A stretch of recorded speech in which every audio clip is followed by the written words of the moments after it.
Que la paix du Seigneur soit avec vous.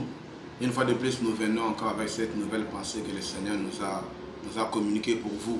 Mais avant cette pensée, nous voulons vous remercier pour vos encouragements, vous remercier pour vos témoignages, vous remercier pour tout ce que vous êtes en train de faire. Parce que nous avons pas mal eu de commentaires, pas mal eu des encouragements de la part de beaucoup de gens dans le monde entier qui nous écrivent, qui nous disent que ces pensées leur font tellement du bien, qui nous disent que ces pensées les orientent et ils sont tellement boostés à leur homme intérieur à cause de ces pensées.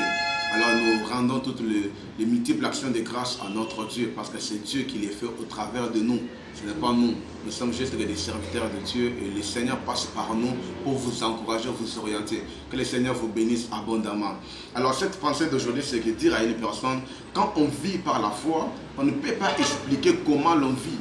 Car on ne peut pas expliquer la marche par la foi. Vous voyez ? Quand on vit par la foi, on ne peut pas expliquer comment on vit par la foi. J'aimerais dire à un frère, j'aimerais dire à une sœur, cesse de chercher à expliquer aux gens comment tu vis par la foi. Parce que la marche par la foi, on ne peut pas l'expliquer. On ne peut pas expliquer la marche par la foi. Tu vois, c'est inexplicable. Tu vas dire aux gens comment tu vis par la foi. La foi, c'est la foi. La foi, on ne la voit pas. Mais j'aimerais juste t'encourager à faire quelque chose.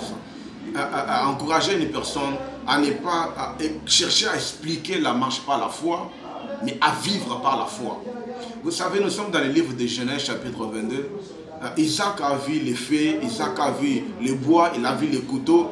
Il a demandé à son père, papa, mais je vois toutes ces choses, mais où est les béliers, où est les moutons, où est l'agneau pour faire les sacrifices? Et son papa, il ne pouvait pas répondre à cette question parce qu'il vivait par la foi. Parce qu'il partait sacrifier son fils par la foi. Il ne pouvait pas lui donner des exemples, lui dire comment le faire, non. Mais il a dit à son fils quoi? L'Éternel pourvoira. Yes. Ne cherche pas à expliquer aux gens comment tu vis par la foi, parce que l'Éternel pourvoira. Le Seigneur fera à ce que les gens voient les évidences de ta foi. Tu vois? Toi, continue à déclarer. Continuons à croire, continuons à faire ce que le Seigneur te demande de faire. Tu sais, quand on vit par la foi, on pose les actes. Il y a des actions qui prouvent aux gens que nous vivons par la foi. Je vais prendre l'exemple d'une femme qui veut se marier. Elle n'a même pas une fiancée. Que dis-je? Elle n'a même pas un fiancé, autant pour moi. Elle n'a même pas un fiancé, mais tu vas voir cette femme aller chercher une robe de mariage.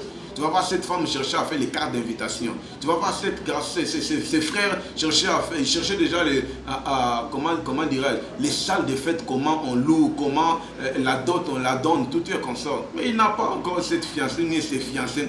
Mais ce garçon ou cette fille commence à poser des actes. C'est comme ça.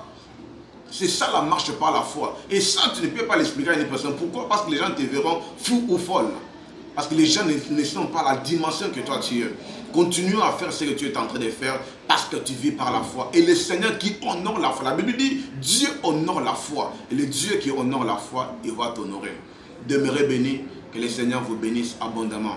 Je crois que cette pensée vous a fait encore du bien. Et sur les bancs de votre téléphone, de votre écran, il y a notre numéro WhatsApp qui passe.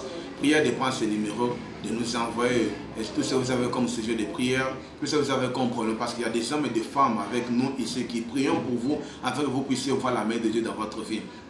Que le Seigneur vous bénisse abondamment. On se dit à la semaine prochaine. Merci.